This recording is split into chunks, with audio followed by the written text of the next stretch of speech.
کفارہ کیا ہے؟ قرآن کہتا ہے 10 مسکینوں کو کھانا کھلانا ہے. جس نے اپنی قسم کو توڑ دیا ہے 10 مسکینوں کو کھانا کھلانا ہے یا 10 مسکینوں کو کپڑا پہنانا ہے.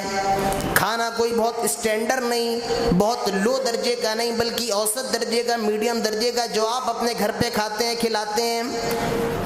اور وہ کپڑا جو پہنا ہے وہ بھی میڈیم درجے کا ہو، بہت زیادہ ہائی فائی نہیں، بلکہ جو عام طور سے چلتا ہے وہ پہنائے. تو اگر کسی نے قسم کو توڑ دیا ہے اس کو کفارہ ادا کرنا ہے. کفارے کے اندر پہلی چیز 10 مسکینوں کو کھانا کھلانا یا کپڑا پہنانا ہے. دوسری چیز ہے غلام آزاد کرنا ہے. اگر کھانا نہیں کھلا پا رہا ہے، کپڑا نہیں پہنا پا رہا ہے تو اس کو غلام آزاد کرنا ہے. اور اگر یہ دونوں چیزیں نہیں کر سکتا ہے تو اس کو 3 دن کے روزے رکھنا ہے. یہ قسم کا کفارہ ہے. یاد کر لو، ایسی مشکلیں بہت زیادہ آ جاتی ہیں، ہمارے جذبات میں ایسی باتیں نکل جاتی ہیں. لڑائی جھگڑوں میں ہم ایسا بھی کہہ دیتے ہیں اللہ کی قسم میں فلاں کے گھر میں نہیں جاؤں گا، اللہ کی قسم میں فلاں کے کسی پروگرام میں نہیں جاؤں گا، اور پھر جانا پڑ جاتا ہے. تو ایسی صورت میں آپ کو اپنی قسم کا کفارہ ادا کرنا پڑے گا. پہلی چیز 10 مسکینوں کو کھانا کھلانا یا کپڑا پہنانا. تیسری چیز ایک غلام آزاد کرنا، اور شرط یہ ہے کہ وہ مومن ہو یا مومنہ ہو. آج کے وقت میں تو خیر یہ غلام وغیرہ کا تصور پوری دنیا کے اندر سے ختم ہے، لیکن شریعت کہتی ہے اگر غلامی ہے تو آپ دوسری چیز ہے کہ غلام آزاد کریں. شرط یہ ہے مومن ہو یا مومنہ ہو. اور تیسری چیز 3 دن کے کنٹینیو روزے رکھنا. ان تینوں میں سے جو آپ کے لیے بہتر ہو آپ اسے کر لیجیے. بہت پیاری چیز، بہت پیاری. اللہ تعالیٰ فرماتا ہے یا ایھا الذین آمنوا انما الخمر والمیسر والانصاب والازلام رجس من عمل الشیطان. اس آیت کے اندر شراب کی حرمت ہے. یہ شراب کی حرمت پر یہ آیت ہے. اللہ تعالیٰ فرماتا ہے انما الخمر، بے شک شراب، والمیسر اور جوا، انصاب کہتے ہیں زمانے جاہلیت میں وہ پتھر تھا جس کے قریب لے جا کر لوگ اپنے جانور ذبح کیا کرتے تھے. انصاب کسے کہتے ہیں؟ خاص پتھر ہوا کرتے تھے اور لوگ اپنے جانور ان پتھروں کے پاس لے جا کر کے ذبح کیا کرتے تھے. اسے انصاب کہا جاتا تھا. معلوم چلا اگر کوئی کسی جانور کی قربانی کسی مزار پہ جا کر کے کرتا ہے برکت کے لیے اور تقدس کے لیے تو وہ بھی انصاب آتا ہے، وہ بھی انصاب ہے. اللہ تعالیٰ فرماتا ہے جوا، شراب اور انصاب، یہی قربانی جو غیر اللہ کے لیے کی جائے. والازلام، ازلام کہتے تھے پانسے کو. اس طریقے سے تیر وغیرہ، دیکھیے وہ لوگ فال نکالا کرتے تھے، فال جاہلیت کے اندر جیسے تیر ہیں، تیر بہت زیادہ. کچھ تیروں پر لکھا ہوا ہے افعل، مطلب ڈو، کر، اور کچھ پر لکھا ہے لا تفعل، مت کر، اور کچھ پر لکھا ہے خالی. اب تیر مکس ہے، تیر نکالا، اگر لکھا ہوا ہے افعل، کر، تو وہ کام کرتے تھے، اور لکھا ہوا ہے لا تفعل، مت کر، تو نہیں کرتے تھے. اور اگر لکھا ہوا آیا خالی تو پھر اس کو ڈالتے تھے، پھر ہلاتے تھے، اب پھر جو نکلتا تھا افعل یا تفعل تو پھر اس پر عمل کرتے تھے. تو اللہ تعالیٰ فرماتا ہے اللہ تعالیٰ نے شراب کو حرام کر دیا ہے، جوئے کو حرام کر دیا ہے، انصاب کو حرام کر دیا ہے، اور اللہ تعالیٰ نے ازلام کو یعنی پاسے کو حرام فرما دیا ہے. غور کیجیے، اللہ نے جوئے کا ذکر پہلے نہیں فرمایا، اللہ نے انصاب و ازلام کا ذکر پہلے نہیں فرمایا، اللہ نے سب سے پہلے شراب کا ذکر کیا ہے.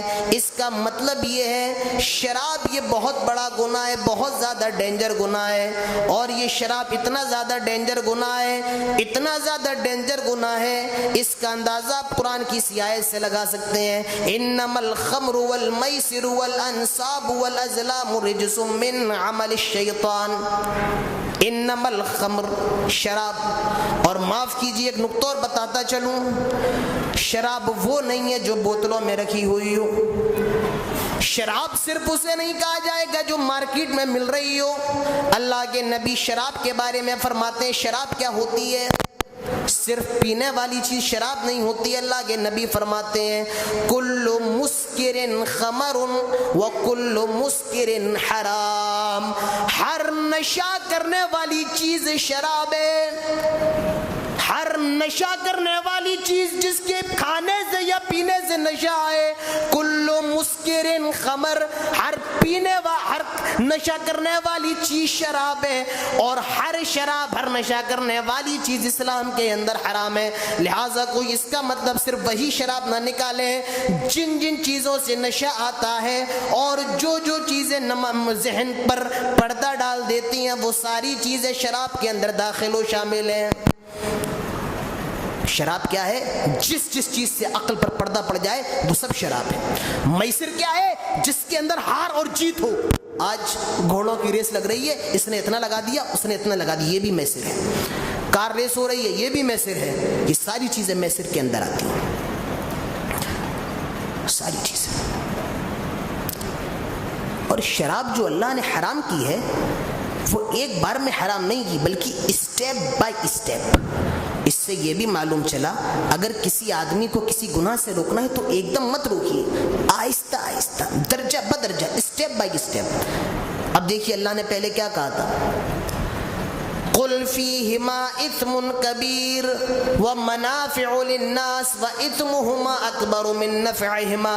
آئے نبی فرما دیجئے شراب کے اندر فائدہ بھی ہے نقصان بھی ہے, مگر نقصان زیادہ ہے اور فائدہ کم ہے. حرام نہیں کی گئی تھی اس وقت. پھر کچھ دنوں کے بعد اللہ تعالیٰ نے فرمایا لا تقربوا الصلاۃ وانتم سکارا, جب تم نشے کی حالت میں ہو تو نماز کے قریب نہ جاؤ. پہلے بتا دیا گیا شراب کے اندر بہت خرابی ہے, بعد میں کہا گیا نماز کے قریب نہ جاؤ, اور پھر یہ آیت لا کر شراب کے سارے دروازوں کو بند کر دیا. انما الخمر والمیسر والانصاب والازلام رجس من عمل الشیطان. جب قرآن کی آیت نازل ہوئی پورے مدینہ کے اندر شور ہو گیا کہ شراب حرام کر دی گئی ہے.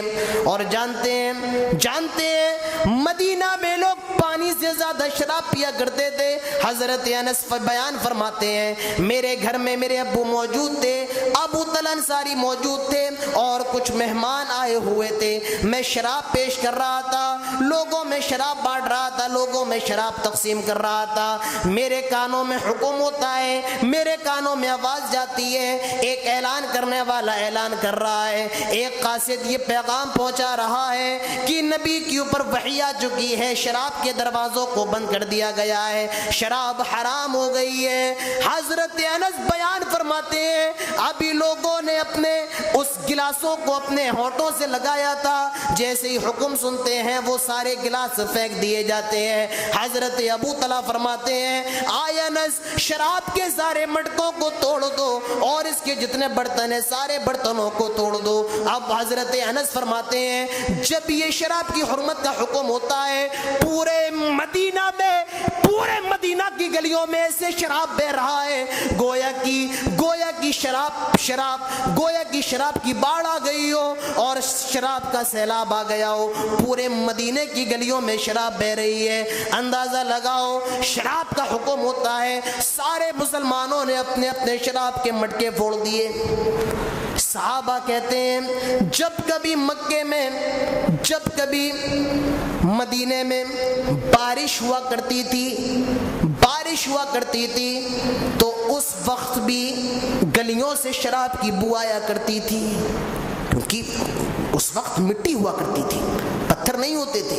وہ چیز مٹی کے اندر چیز جذب ہو جاتی ہے, جب آپ پانی ڈالیں گے تب وہ اپنی کسی نہ کسی شکل میں آ جاتی ہے. تو شراب کے بارے میں بتایا گیا انما الخمر, شراب, میسر, اسی طریقے سے ازلام, انصاب, جوا, شراب, پاسے اور یہ بتوں کے سامنے جانور ذبح کرنا رجس. کیا قرآن نے نقشہ کھینچا ہے, رجس, سب ناپاک ہے. شراب کا ذکر کس کے ساتھ ہو رہا ہے, دیکھا آپ نے شراب کا ذکر کس کے ساتھ ہو رہا ہے, بتوں کے ساتھ, شرک کے ساتھ. شراب کا ذکر شرک کے ساتھ اللہ کر رہا ہے. فرمایا رجس, ناپاک ہے. ناپاک انسان شراب پی لیتا ہے، نالی میں پڑا ہوا ہوتا ہے، کوئی پوچھنے والا نہیں ہوتا ہے، اس کو کوئی پوچھنے والا نہیں ہوتا ہے، شراب پی لے روڈ پہ پڑا ہے، کتے پیشاب کر رہے ہیں اس کے منہ پہ. کبھی آپ نے دیکھا ہے شرابیوں کو؟ اللہ نے خود کہا یہ سب بڑی گندی چیزیں ہیں. اور من عمل شیطان، یہ تو شیطان کے کام ہے، شیطانی کام ہے. اللہ تعالیٰ کتنی قباحت بیان فرما رہا ہے. اس کے بعد کیا کہا؟ فجتنبو، ان چاروں چیزوں کو چھوڑ دو. فجتنبو، اچھا جم کا مطلب جانتے کیا ہوتا ہے؟ پہلو. پہلو جیسے یہ ایک پہلو ہے، دوسرا یہ ہے.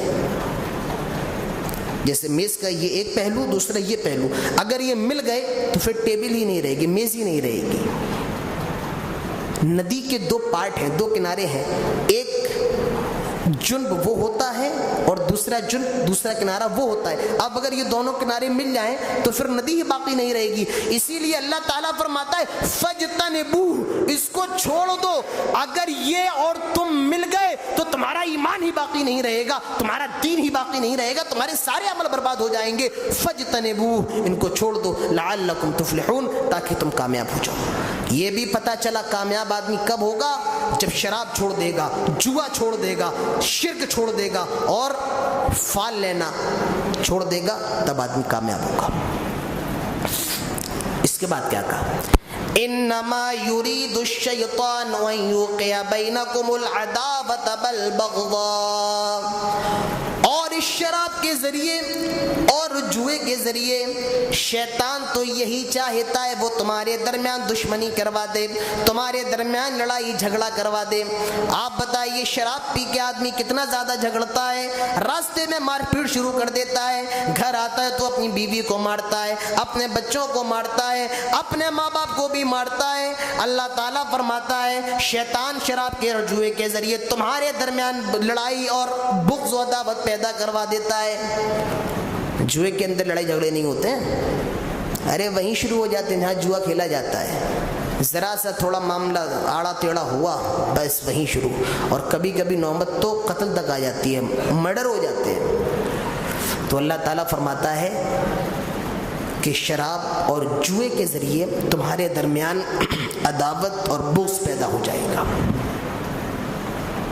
ایک بات بتاؤں بہت پیاری، الفاظ کو سمجھا کیجیے، قرآن کے الفاظ. ایک ہے عداوت. عداوت مطلب دشمنی، آپ سب جانتے ہیں عداوت دشمنی. ایک ہے بغض. بغض مطلب حسد، کینہ، کپٹ، ٹھیک ہے. اور ایک ہے بغضا. یہاں بغض نہیں ہے، معاف کیجیے گا، یہاں بغض نہیں ہے، بغضا ہے. عداوت دشمنی، بغض حسد. ایک تیسری چیز ہے بغضا.